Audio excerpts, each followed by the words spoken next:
Mumbai highway. ఈ ముంబై నుంచి just ఒక 5 కిలోమీటర్ డిస్టెన్స్ లో మనకు 5 ఎకర్ మ్యాంగో గార్డెన్ ఉంటుంది. ఈ సబ్ రోడ్ కి మనకు ల్యాండ్ ఫస్ట్ బిట్ ఉంటుంది. Clear direct farmer score bit direct farmer దగ్గర ఉంది. 1 బోర్ ఉంటుంది. మంచిగా గార్డెన్ ఉంది, mango garden. All crop suitable అయ్యేటి ఉన్నది. Farm house.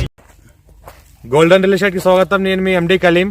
ఈ రోజు ఒక 5 ఎకర్ ఫార్మ్ హౌస్ చూడడానికి వచ్చాము. ఈ రోజు ఏంటంటే ఫార్మ్ హౌస్ వచ్చింది 5 ఎకర్స్ మ్యాంగో గార్డెన్. ఏంటంటే మనకు 75 lakhs per acre చెప్తున్నారు. NH65 ముంబై హైవేకి జస్ట్ ఇది 5 కిలోమీటర్ డిస్టెన్స్ లో ఉంటుంది. జరాబాద్ కి ఒక 10 కిలోమీటర్ డిస్టెన్స్ లో ఉంటుంది. మనకి ఫ్యూచర్ లో జరాబాద్ మున్సిపాలిటీ కూడా వచ్చే అవకాశం ఉంది. ఈ ఏరియా ఫ్యూ రెడ్ సైల్ ఏరియా ఉంది. టైటిల్ మీద క్లియర్ గా ఉంది. స్క్వేర్ ఫీట్ డైరెక్ట్ ఫార్మర్ దగ్గర ఉంది. రెడ్డిస్ ప్రాపర్టీ ఉంది. మనకి బ్లాక్ టాప్ నుంచి జస్ట్ ఒక 3rd ఫీట్ అవుతుంది. 33 feet మ్యాప్ దారి ల్యాండ్ వరకు మనకు కార్ వస్తుంది. ఎనీ టైమ్స్ అవసరం మొత్తం. ఇంకోటి ఏంటంటే చిన్న రూమ్స్ కూడా కట్టినవి ఉన్నాయి. ఒక బోర్వెల్ ఉంది. మొత్తం డ్రిప్ సిస్టమ్ చేసింది ఉన్నది. ఇంకోటి ఇన్వెస్ట్మెంట్ కోసం అగ్రికల్చర్ కోసం ఎవరైనా పెట్టాల్సుకుంటే పెట్టొచ్చు. ఇంకోటి లివింగ్ పర్పస్ కూడా ఎవరైనా ఉండాల్సుకుంటే కూడా ఉండొచ్చు. ఇంకోటి చూస్తుంటే సాయిల్ చూస్తే మొత్తం ప్యూర్ రెడ్ సైల్ ఏరియా ఉంది. డ్రిప్ సిస్టమ్ కూడా మొత్తం చేసింది. మొత్తం క్రాప్ చూస్తుంటే ఇప్పుడు మనకు ఈ రోజు ఎంత జనవరి 18 కాబట్టి